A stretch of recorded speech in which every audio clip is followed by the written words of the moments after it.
చోటుకొచ్చి నా వాళ్ళను కొట్టే ధైర్యం ఉందిరా నీకు? నీ అబ్బా! ఆ అబ్బకు పుట్టాను కాబట్టే ఉందిరా. ఆ రక్తం నర నరాల్లో పరిగెత్తుతుంది కాబట్టే ఉందిరా.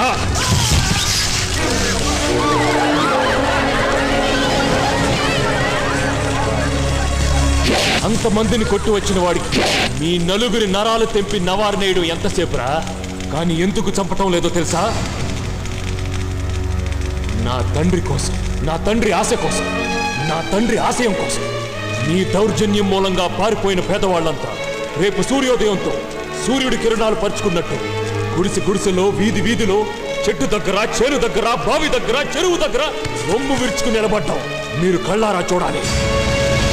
ఏ ఇంటిని మీరు శ్మశానంగా మార్చారో, ఏ దేవాలయంలో దేవుడి ముందు దీపం వెలగడం లేదో, ఆ మహాదేవనాయుడు ఇల్లు మళ్ళీ కళకళలాడ్డం ఈ కళ్ళతో చూడాలి.